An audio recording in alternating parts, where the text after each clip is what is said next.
மத்திய கிழக்கில் ஈரான் மீதான ஆபரேஷன் இபிஐசி ஃபியூரி போர் நடவடிக்கையின் 14வது நாளில் அமெரிக்க பாதுகாப்பு செயலாளர் பேட் ஹெக்ஸெத் பென்டகனில் அதிரடியான சில தகவல்களை வெளியிட்டுள்ளார். ஈரானின் புதிய உச்ச தலைவர் மொஜ்தபா ஹெமேனி அமெரிக்க தாக்குதலில் மிக கடுமையான காயங்களுக்குள்ளாக இருப்பதாக அவர் பகிரங்கமாக குற்றம் சாட்டியுள்ளார். ஈரானின் புதிய உச்ச தலைவராக பொறுப்பேற்ற மொஜ்தபா ஹெமேனி அமெரிக்க தாக்குதலில் காயமடைந்துள்ளதுடன் அவரது முகம் சிதைவடைந்துள்ளதால் அவர் பொதுவெளியில் தோன்ற அஞ்சி தலைமறைவாகியுள்ளார் என ஹெக்ஸெத் தெரிவித்தார். ஈரானிடம் நவீன தொழில்நுட்பங்கள் இருந்தும் தனது முதலாவது உத்தியோகபூர்வ உரையை மொஜ்தபா ஹெமேனி ஏன் காணொலி வாயிலாகவே அல்லது குரல் பதிவாகவோ வெளியிடவில்லை, ஏனெனில் அவர் இப்போது உயிருக்கு போராடிக் கொண்டிருக்கின்றார் என ஹெக்ஸெத் இதன்போது சுட்டிக்காட்டியுள்ளார்.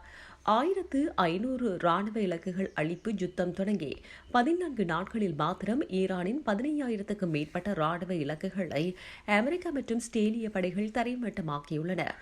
ஈரானின் ஏவுகணை தளவாடங்களில் 90%, ட்ரோன் உற்பத்தி நிலையங்களில் 95% முற்றாக அளிக்கப்பட்டுள்ளதாக தெரிவித்த ஹெக்ஸெத், ஈரானின் மீளெழும் திறன் தற்போது கேள்விக்குறியாக்கப்பட்டுள்ளதாக குறிப்பிட்டுள்ளார்.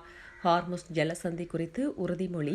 சர்வதேச வணிக பாதையான ஹார்முஸ் ஜலசந்தியில் ஈரானின் கன்னிவெடிகளை புதைத்துள்ளதாக கூறப்படும் செய்திகளில் உண்மையில்லை என அவர் தெரிவித்தார். அப்பாதை திறந்து வைப்பதற்கான முழுமையான பொறுப்பை அமெரிக்கா ஏற்றுக்கொள்வதாக உலக நாடுகளுக்கு உத்தரவாதம் அளித்துள்ளார்.